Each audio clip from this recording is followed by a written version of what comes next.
Prologue. The old woman appeared out of nowhere and limped down Templeton Street with the support of a gnarled branch. Her skin was burned and her eyes bloodshot. Her matted hair writhed like a nest of snakes, and her floppy basset hound ears disappeared into the folds of the dirty rags she was wearing. Protruding from her back were a pair of leathery bat wings. The woman split into two with a great ripping noise that echoed through the cookie-cutter houses of the suburban subdivision. The second woman split again into a third. A smaller, older, and uglier woman with a vicious gleam in her eye. The three of them stopped in front of an ordinary-looking house with blue trim, gazing into the windows. "You can't be serious," Clotho said to her sisters, looking around disapprovingly. Lachesis waved her hands in the air, and together they peered at the apparition. Thousands of slender silver threads that gleamed like stars against the night sky. "Look, sisters," she said, pointing at one particular thread. It glowed with golden light, pulsating with power. "This is the one. This one is special." "You said that about the last one," Atropos snorted. "Where is she now?" "But can't you see how this one weaves and connects? This one will change everything. This one will restore balance." Clotho sighed and shrugged her shoulders. "It's not like we have any other options. He is getting too powerful. I doubt we'll last another century." "But we must," Atropos said. "If he finds us, that's what the girl is for," Lachesis said. "In case we don't make it. A final precaution." "We'll have to share our powers with her," Clotho said thoughtfully. "It's against the rules." Atropos cackled. "Do you think he worries about following the rules? Anything is permitted if it brings him power." "Then it's agreed," Lachesis said. "She was born 3 days ago. It's time." Together, they snuck towards the front of the house. Clotho whispered a spell, and the door unlocked with a click. They shuffled inside, and then up the stairs, past the bedroom where the parents were soundly sleeping, and into the nursery. As one body, they peered forward to look at the infant in her crib. She was awake and watching them with silent, wide eyes. Clotho went first, pulling energy from the air and spinning it into a fine thread that shone in the moonlight. Lachesis took the ends and measured out a length in front of her, holding it up to her sisters for approval. They nodded, and together they chanted, "In the midst of darkness, light. In the midst of death, life. In the midst of chaos, order. In the midst of order, chaos. Thus has it ever been. Thus is it now. And thus shall it always be." The thread turned dark red as it was infused with their magic. Then Atropos took a pair of golden scissors from some secret pocket in her dirty robes. They sparkled in the dim light. Lachesis held the thread out over the crib, and Atropos snipped it at both ends. Then Clotho took the scarlet thread and tied it around the infant's left wrist. "What about the shears?" Atropos asked. "We'll hide them somewhere," Clotho announced. "Somewhere he will never look." "How will she find them?" Lachesis asked. "If she's really the one," Clotho said, "she'll know where they are and reclaim them when the time is right." "And if she isn't?" Atropos asked. "Then we are doomed." The baby started to cry, but now it was alone, in an empty room, waving her tiny wrists.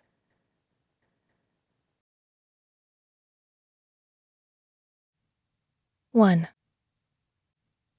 The end of my world began like any other day.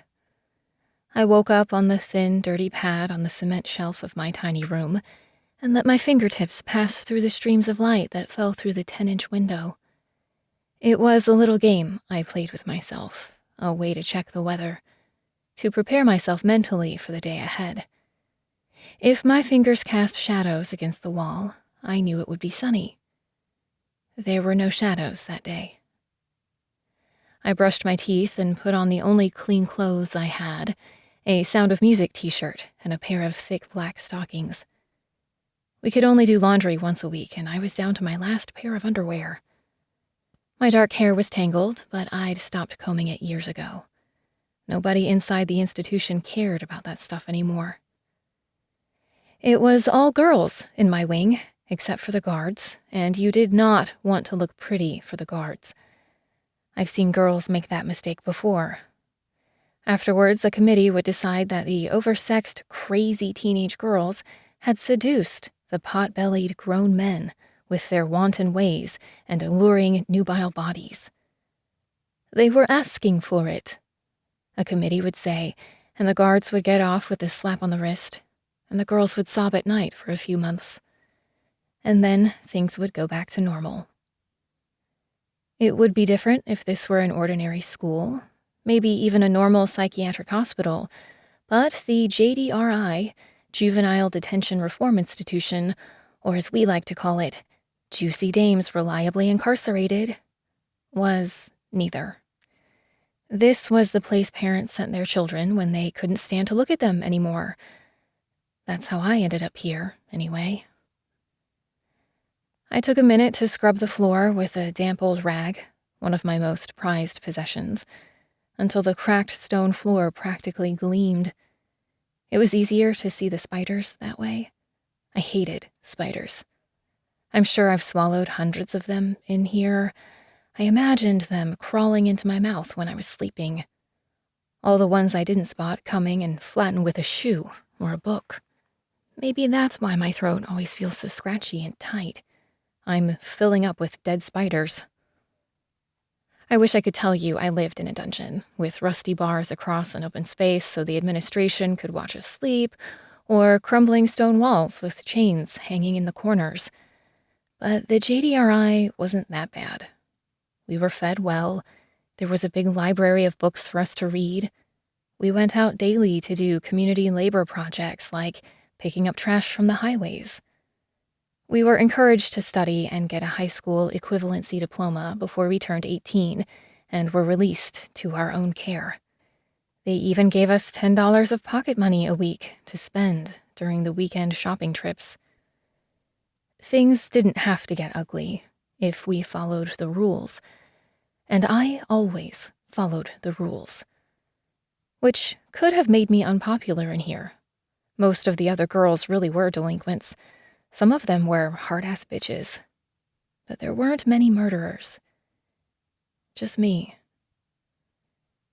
There were no mirrors in JDRI, but I'd stolen a metal tray for that purpose and quickly checked my reflection in its dull, scratched surface. Each month, we got a pile of donated clothing, but it was mostly crap that either fit like a parachute or was meant for toddlers. I'd learned years ago to make my own clothes. I enjoyed feeling the cold, hard metal of the needle against my skin, the repetitive motion of stitching fabric together. Even the unavoidable pricks of pain brought me a perverse pleasure. I'd watch the blood bead up from the wound before sucking it clean. My favorite sweater was a patchwork of different shades of inky, dark squares of colorless void. I'd made plain gray skirts that hung to my knees, with cute or funny t-shirts sewn in ironically. My cherished all-star high tops were black and frayed. I'd saved up for months to buy them 2 years ago, and I only took them off to sleep.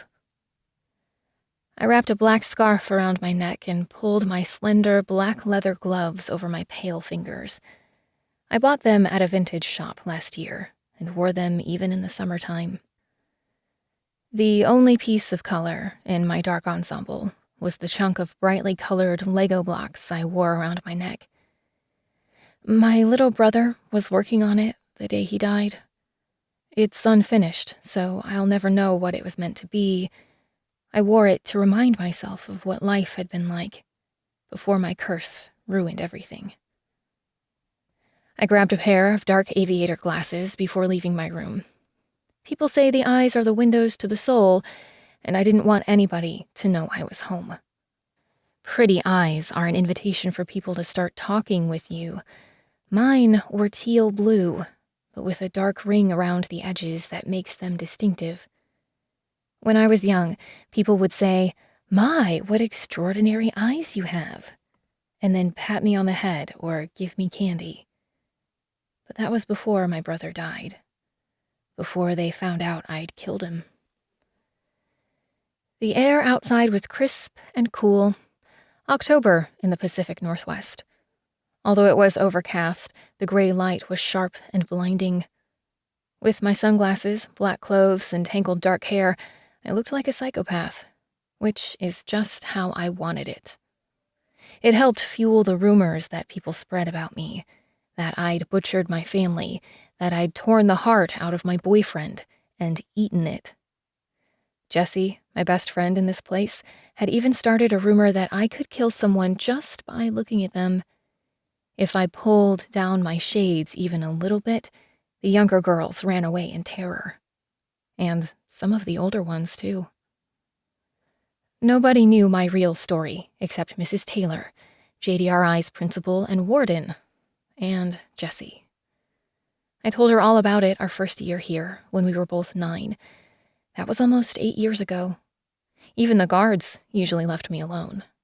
They didn't know the truth, that I felt guilty even for the spiders I killed, that the sight of blood made me queasy, that I was basically a huge wimp.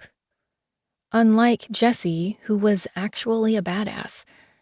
She worked out in the gym facility, was just about the tallest girl in the school, and met all obstacles with a flurry of punches. She ended up here after breaking her stepfather's nose. Most people thought Jessie and I were together, another notion we did nothing to correct. Better the other girls think I belong to Jessie than constantly getting hit on by all the lesbos in JDRI. "Kaidance!" Mrs. Taylor shouted my name during breakfast announcements. I froze, a half-eaten English muffin hanging out of my mouth. "You've got a visitor. Come with me after breakfast." The whispering began immediately. There were 247 girls in the north wing of JDRI, and weeks could go by without a single one of them getting a visitor. We were the unwanted dregs of society. My parents hadn't come to see me in almost 3 years. During that last visit, I believed they might be coming to take me home. Maybe they'd finally forgiven me. Instead, they told me they were moving, and it would be hard for them to make the trip any longer. The following year just about killed me. It wasn't that I was hurting myself, not deliberately. I just couldn't be bothered to eat, to bathe, to roll out of bed. You could set me in a corner and I'd be furniture until you moved me somewhere else. I smoked whenever I could find a cigarette, and I was so thin you could hear my bones jangle together. They tried drugs, counseling, punishment. Nothing worked. Jessie had saved me by bringing me Sarah. She was 9, the same age we'd been when we got to JDRI, and had dark brown eyes and golden hair that reminded me of my brother. She had severe panic attacks and wild tantrums that were like a tempest. If something set her off, she would tear down the fucking building. Sarah had all the rage I felt inside but never allowed myself to release. Sarah was Kali, my little goddess of destruction. I became one of the few things that soothed her, and caring for her brought me out of my depression. "A visitor, huh?" Jessie kicked me under the table. "Expecting anybody?" I snorted. Yeah, it's probably my fairy godmother coming to take me to the ball. It could be a handsome prince. Jessie smirked. I'd settle for 5 minutes with the gardener, I joked. Sarah cracked a smile, even though she wasn't into boys yet. She was used to us talking about them. Then she raised her eyebrows at me, asking a silent question. And that ignited a tiny part of my brain, apparently still reserved for hope. I hadn't felt it in a long time, so I was kind of surprised it showed up at all. It could be my parents. After all, who else would it be? Nobody else even knew I existed. But I clenched my fists and squashed the thought. Hope was dangerous. Hope didn't belong in JDRI. One brief moment of hope could lead to months of disappointment. After breakfast, I was excused from chores and followed Mrs. Taylor into the guest lounge. It wasn't like those things you see in prisons with the glass wall and people speaking through phones. This room was actually one of the nicest places in the building.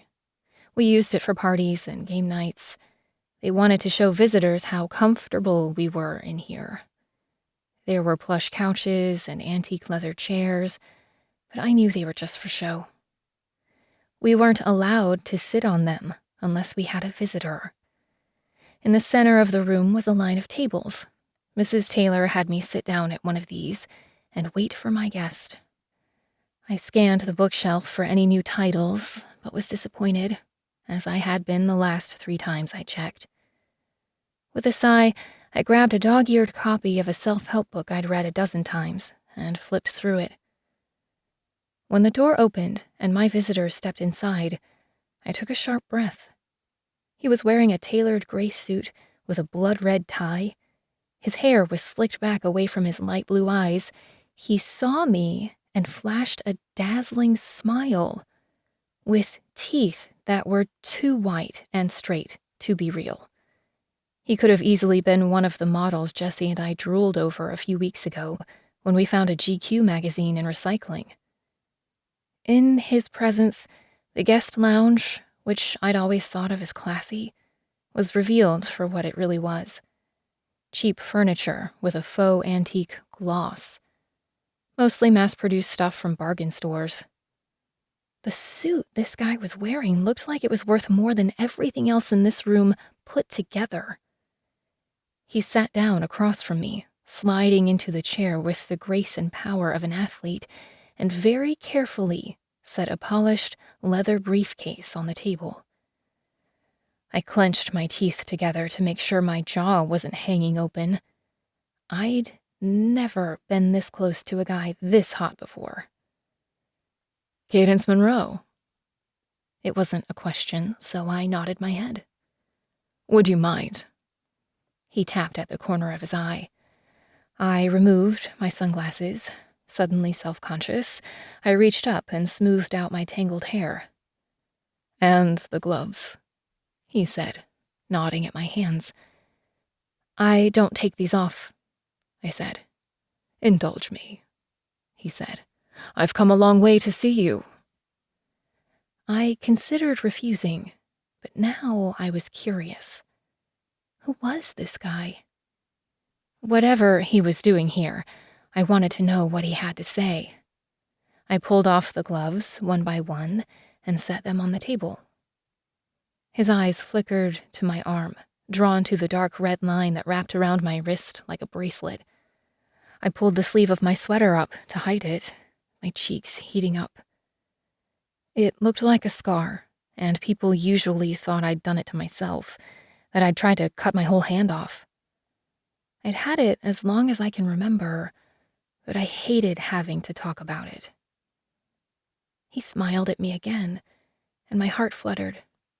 His skin was perfect and smooth. He looked way too young to be dressed like a stockbroker. He reached inside his jacket pocket and pulled out a small notepad. You were admitted 9 years ago, after the death of your little brother, after a court found you guilty of his murder. Is that right? I shifted uncomfortably in my seat. So much for Prince Charming. I hadn't talked about my brother's death for years. Why bring it up now? I realized I still had a smile on my face, an involuntary response to the one he'd given me, and I let it drop. For some reason, I didn't want this guy to think I was a psychopath. But you always maintained, according to court records and the psychologist's report, that you were innocent, that you were trying to save him, not push him in front of the car. Correct? Not that it did me any good, I muttered. He nodded sympathetically, making a note with an expensive-looking pen. And the reason that the court decided against you, he said, reading his notes, was that you told your parents about the red Toyota that was going to kill your brother several months before it happened. Since they couldn't understand how you'd known the color or model of the car in advance, it was concluded that you must have planned out your brother's death and taken action when you saw a car that would support your claims. As the psychologist put it, you were acting out for attention and desperate to make your parents believe you by proving your lies. You were tried as a minor. You were only 9 years old, after all. And they decided you'd be better off in a facility where you could get the supervision and care you needed. My parents couldn't even look at me when they said goodbye, I said. They just left me here. I felt emotions that had taken years to bury begin to stir in my stomach. Not good. What did this guy want? Why was he bringing up all this ancient history? Were they going to open an inquiry? Would they reopen the case? I let my fingers curl around my Lego necklace. It had become a security blanket of sorts. Touching it reminded me that bad things could result from good intentions. He reached down and opened the latches of his briefcase and lifted it up slowly. I squealed when a gray kitten with crystal blue eyes crawled out. I hadn't seen a kitten since I was a little girl. I loved kittens. And for just a second, I let down my defenses. Before my brain knew what my hands were doing, I reached down and scooped the kitten to my chest. I rubbed my cheek against the soft fur on his back. Then I realized, with horror, that I'd taken off my gloves. I felt the warmth of the tiny body through my pale fingers, and that's when I saw the vision.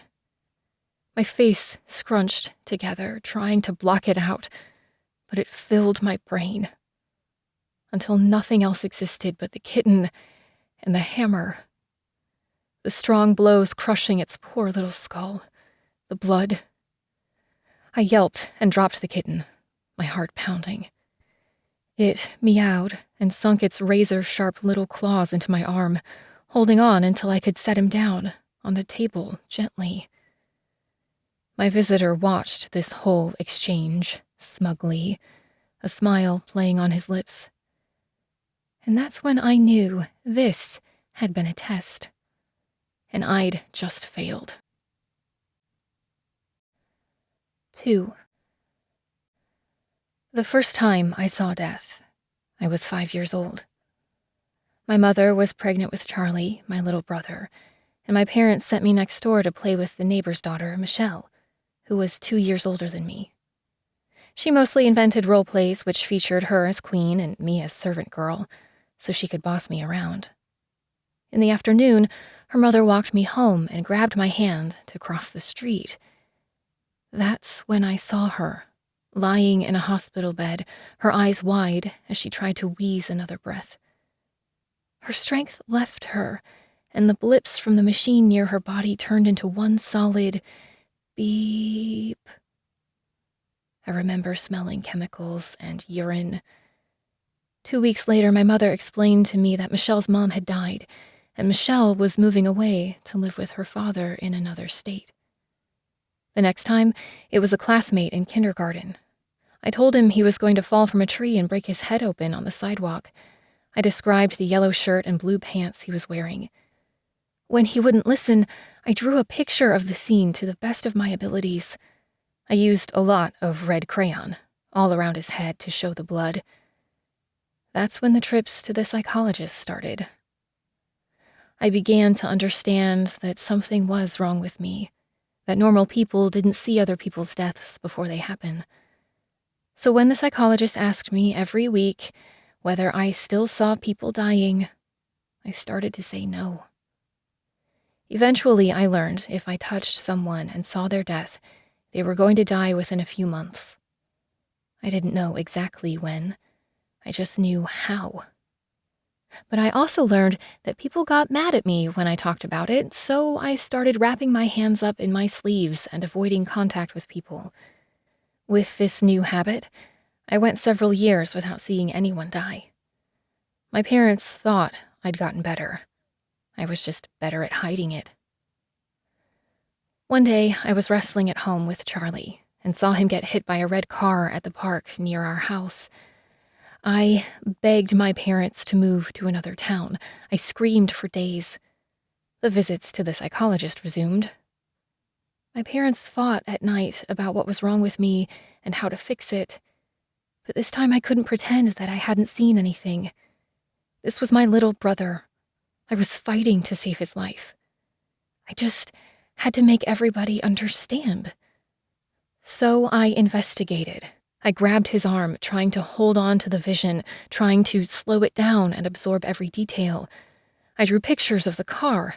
I knew it was a Toyota Corolla. I skipped school one day to visit a car lot and check, but I couldn't see the license plate, no matter how many times I looked. They put me on medication that made me feel slow. They said I had a morbid fascination with death, and I was acting out for attention.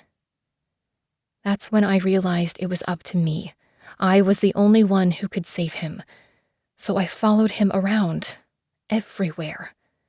I walked him to every class. I never let him out of my sight. I threw a tantrum every time we went to the park, but they dragged me there anyway. It was the only one near the house, and they thought it would be good for me, to prove to me that nothing bad would happen. I tried to keep Charlie in the exact middle of the park, playing some game that kept us seated the whole time. But one day, a pair of older boys were kicking a soccer ball, and it rolled past us, and Charlie jumped up and chased after it. I raced after him. I felt like I was in a game of duck, duck, goose, trying to catch him before he made it around the circle. My arms outstretched, I missed him by inches as he stepped out into the street and was hit by the car I'd seen months before. I watched, horrified, as his little body flew 15 feet forward and slammed into the concrete with a sickening crunch. Then I sunk onto the curb and started sobbing. I felt the guilt in an abstract sense. He was dead because I saw that red Toyota Corolla coming. 2.5 months before it actually hit him. Even with all that time, I'd failed to stop it from happening. I killed him. Not literally, but I still felt like it was somehow my fault. My parents had a different take on things. Since I was obviously batshit crazy and had been talking about how Charlie was going to get hit by a red car for months, and since eyewitnesses had seen me run towards him at full speed with my arms out in front of me, they all assumed I'd pushed him. Everybody believed that I killed my little brother just to prove I could see the future. That I was a twisted, sick monster of a child who couldn't be allowed to go to public school anymore. My mother couldn't handle the looks people gave her, or how they pulled their children away from me when they saw us coming. My father started locking their bedroom door at night. They were afraid of me, afraid of what else I might do. That's how I ended up here. It's probably where I belong. After dozens of appointments with JDRI resident psychiatrist Pam Miller, I wasn't even sure I hadn't pushed my brother. Was I misremembering what happened? I had to be. As everyone kept telling me, seeing the future was impossible. And even if I had really seen Charlie's death, that probably meant I'd somehow caused it, so I was guilty either way. In the last few years, I started having more questions. In witnessing someone's death, did I seal their fate? Would it inevitably happen afterwards, or could it still be changed? But it wasn't exactly something that could be tested. If I knew about someone's death and said nothing, didn't that make me responsible? The best practice was to keep my hands covered and my head down. I don't let people touch me anymore. Not my fingertips, not my skin, not my heart. Normally, I'd be on one of the several work shifts in the morning and then choose between a number of activities or self-study classes in the afternoon. But since I was temporarily excused from normalcy, I snuck outside into the small courtyard and sat down against the single tree on the property, a sprawling oak. Just past the perimeter fence was a forest of cedars with long pine needles that turned brown and fell like snow in the autumn. The fence was more decorative than functional. If we really wanted to slip out or run away, it wasn't that hard. But the few who had tried begged to be let back in. JDRI wasn't that bad of a place to be, all things considered. A teenage girl with no address and no income can only do so many things on the streets to survive, and none of them ended happily. I brought a book with me, but I kept reading the same lines over and over. I couldn't get the mysterious visitor out of my mind. Did he bring that kitten just to test my reaction? Did that mean he believed me, or was he just confirming how crazy I was? Maybe my parents had been thinking of letting me come home and had sent him to check whether I was ready. And I'd blown it. I didn't hear the footsteps approach until a shadow fell across my lap. I looked up to see a man in a guard uniform with an underachieving, scraggly beard. I hadn't seen him before. "Hey, sexy." He smiled with a grin that made my blood run cold. I looked around and was suddenly aware of how quiet it was. I could hear the limbs creaking in the wind above me and the caw of a crow flying overhead. I wondered if any of the other staff could see us, but a guard wouldn't use inappropriate language like that if anybody else was around. He knew we were alone. "I heard you liked books," he said, squatting down beside me.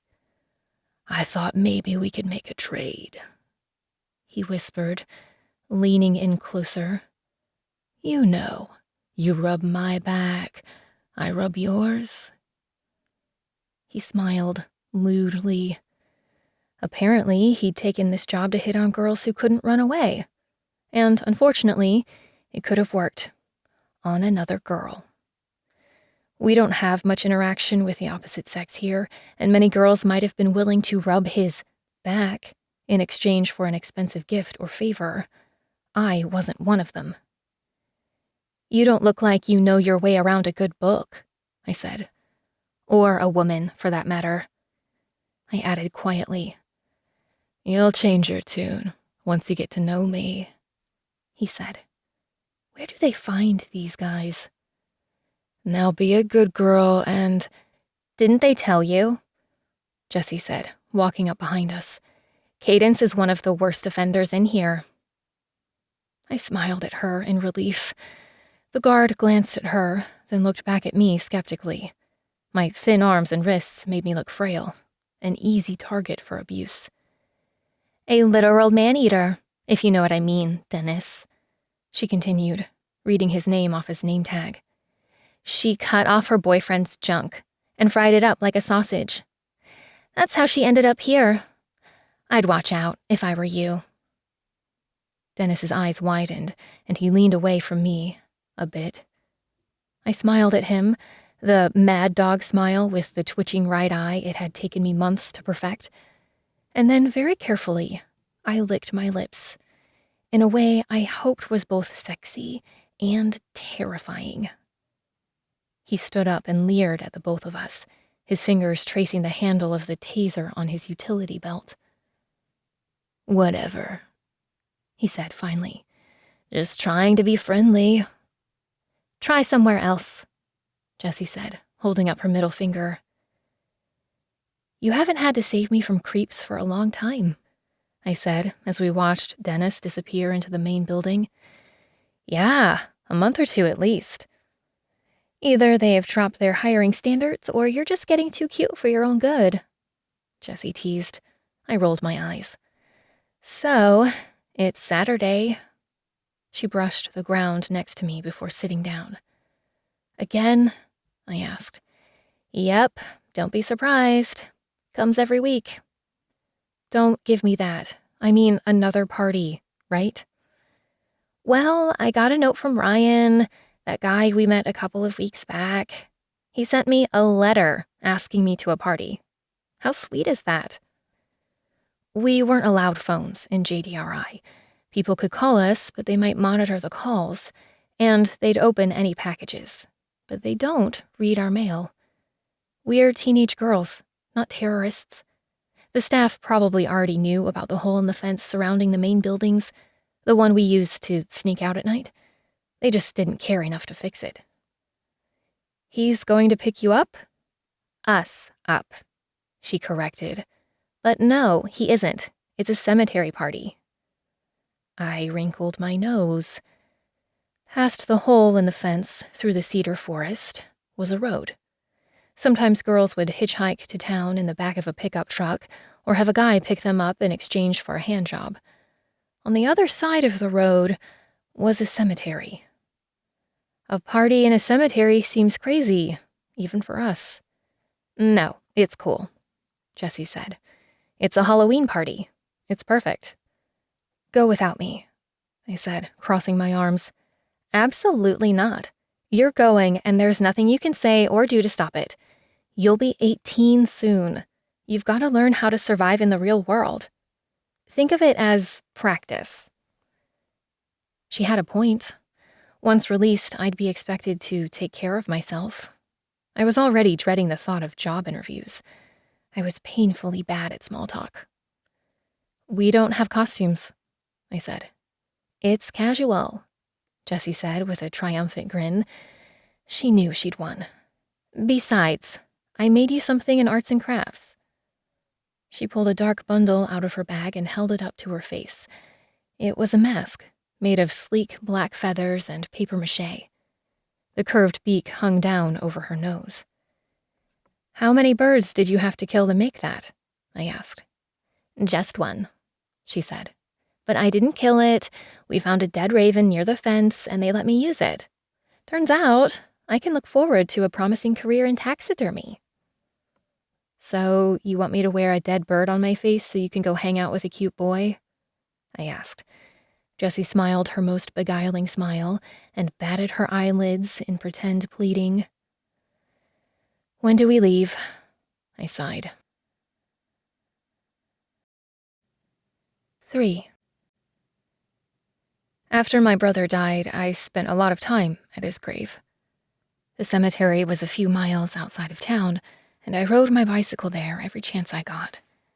That was before they pulled me out of school, and before I got sent to JDRI. I picked flowers to put on the grave, and sometimes split my lunch with him. What I'm trying to say is, cemeteries remind me of my dead brother, and I don't need reminding. I'm going home, I said, crossing my arms as we approached the black iron gate and the granite headstones and marble statues behind it. Stay an hour, then we'll discuss it, Jessie said, grabbing my hand and pulling me forward. It's Halloween, after all, and you look great.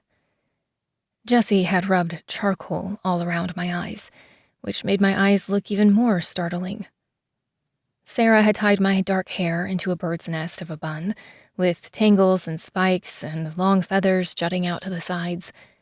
Then she pinned the mask so it rested on my forehead. She'd begged us to let her come, but she was only 11, way too young for a party. Plus, if we got caught sneaking out, the punishment would be way worse if Sarah was with us. I'd put on a pair of jeans and the same patchwork sweater I'd been wearing all day. As we entered the cemetery, I wished I had an amazing black dress like I'd seen in fashion magazines, with sequins that glittered in the moonlight. I imagined the long tails floating silently behind me, hovering just above the cold dirt as I drifted like death among the gravestones. The party was a mix of kids from JDRI and some local kids who weren't afraid to mix it up with us nutters. Most people were wearing cheap plastic masks or funny clothes, but nobody was seriously dressed up. Then later, more people arrived until it was mostly townies. I realized suddenly that this was the first real teenage party I'd ever been to, where the majority of attendees were just regular kids. It was a good chance to meet people who didn't act like they were waiting for you to pull out a knife and stab them. JDRI was co-ed, but the boys were in a separate wing. We had occasional mixers and social events, and even some shared classes or rooms, but the pickings were slim. There were a couple of decent-looking guys, but of course, they all had baggage, and they'd hook up with whichever girl made it easy for them.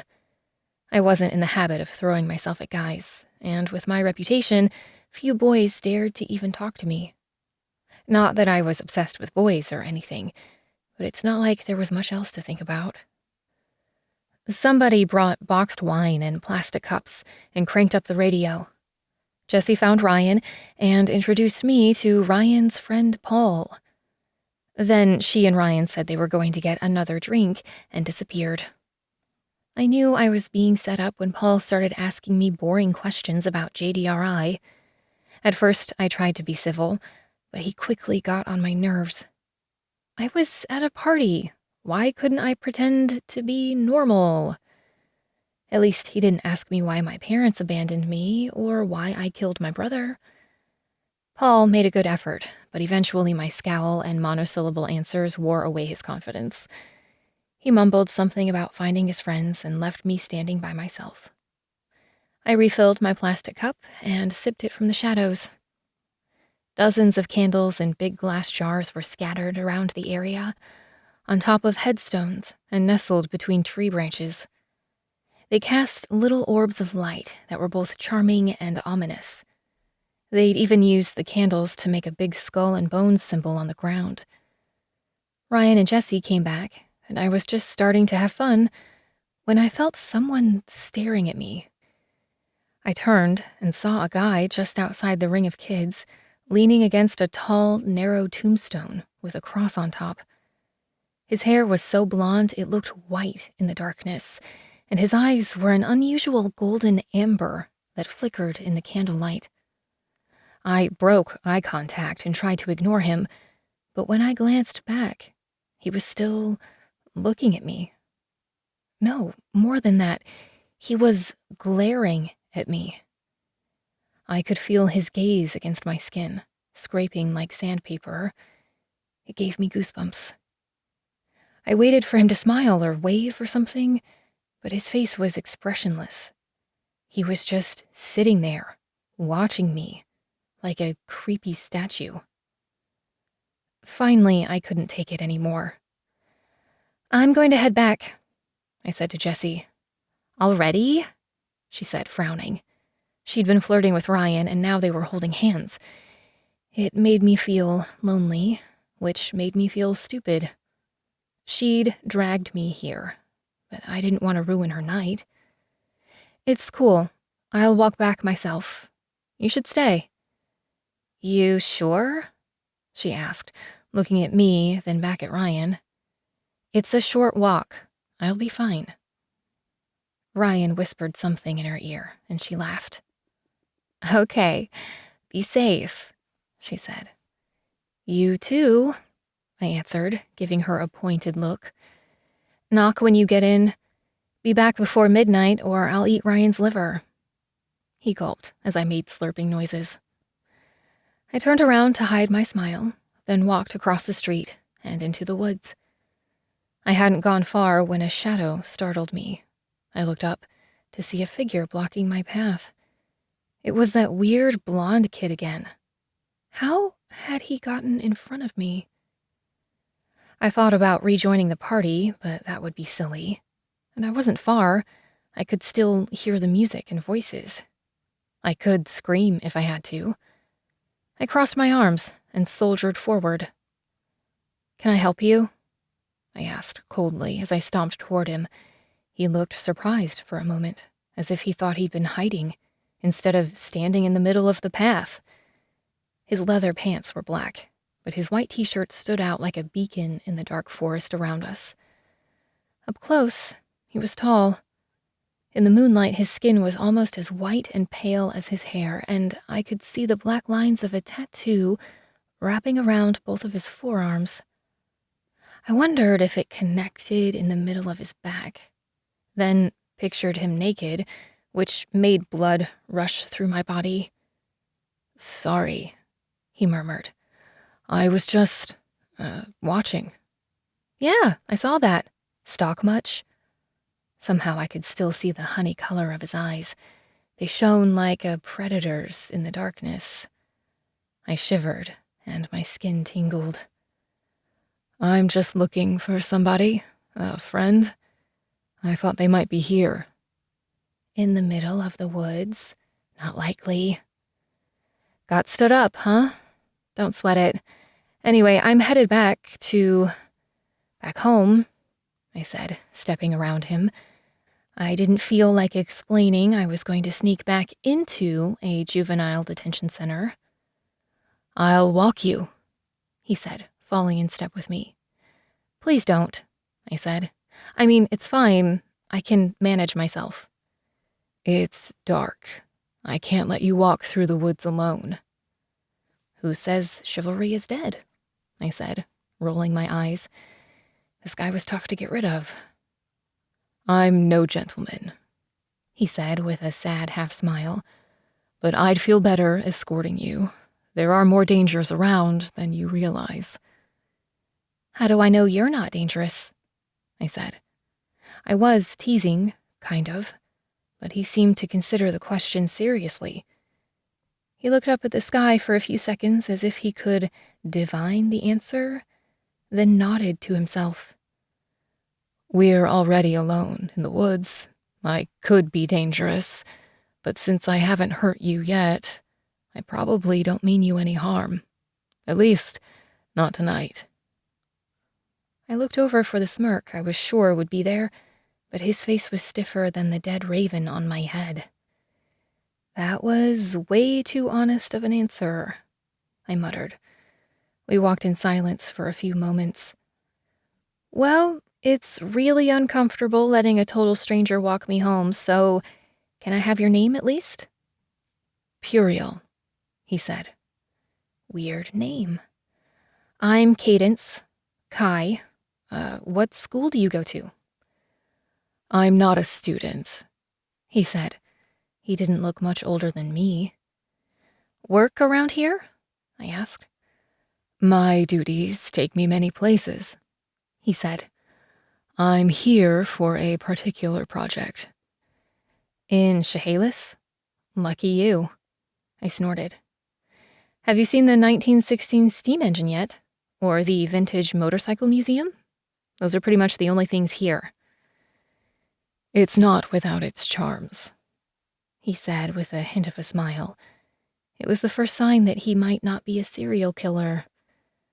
I glanced at the intricate tattoos climbing up his muscular arms.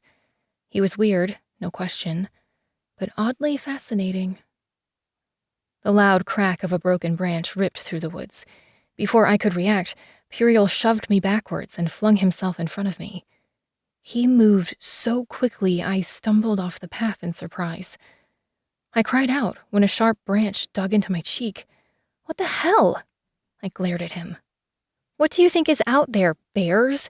It's probably a possum or a raccoon. There is nothing at all dangerous around here." He kept his hands out, blocking my path. His narrowed eyes searched the woods around us.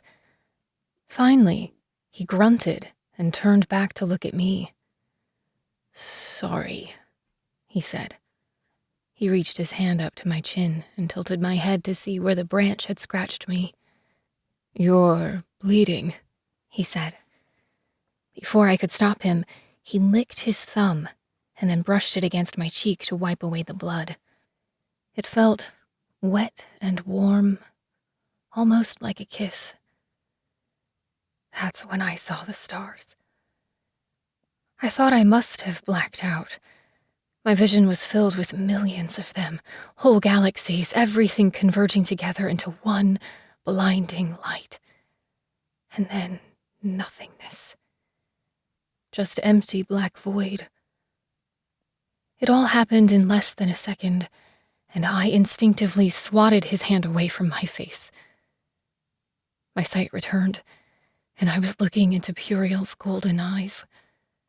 We were so close. I could see small flecks of yellow in them. He was peering at me with curiosity, like he was trying to see inside me. I wished I had my sunglasses on. Then I realized I was tilted backwards, and Puriel had one arm supporting me from behind. My body was inches away from his, and I could smell vanilla candles, decomposing earth, and cedar wrapped in the warmth of his skin. "Don't ever touch me again," I said, putting my palms on his chest and pushing him firmly away from me. As I stumbled backwards, I heard Jessie calling my name and spun toward her. "There you are," she said. "Man, you walk slow. Party's a bust. I thought I heard your voice. Talking to yourself again?" I glanced behind me, then turned and looked in all directions. I was completely alone. It was just me, the moonlight, and acres of tall, dark fir trees. For the first time in my life, I thought I might really be going crazy. 4. The next morning, I stood in front of the makeshift mirror in my room, with my palm against my cheek. There was no mark at all from the night before, not even a scratch, though I was certain that branch had drawn blood. On the way home, I asked Jessie if she'd seen a guy with white blonde hair and warm yellow eyes at the party. She hadn't. I wondered if anybody else had seen him. I remember the feeling of his thumb on my cheek. If Puriel wasn't real, I didn't know how much I could trust my senses.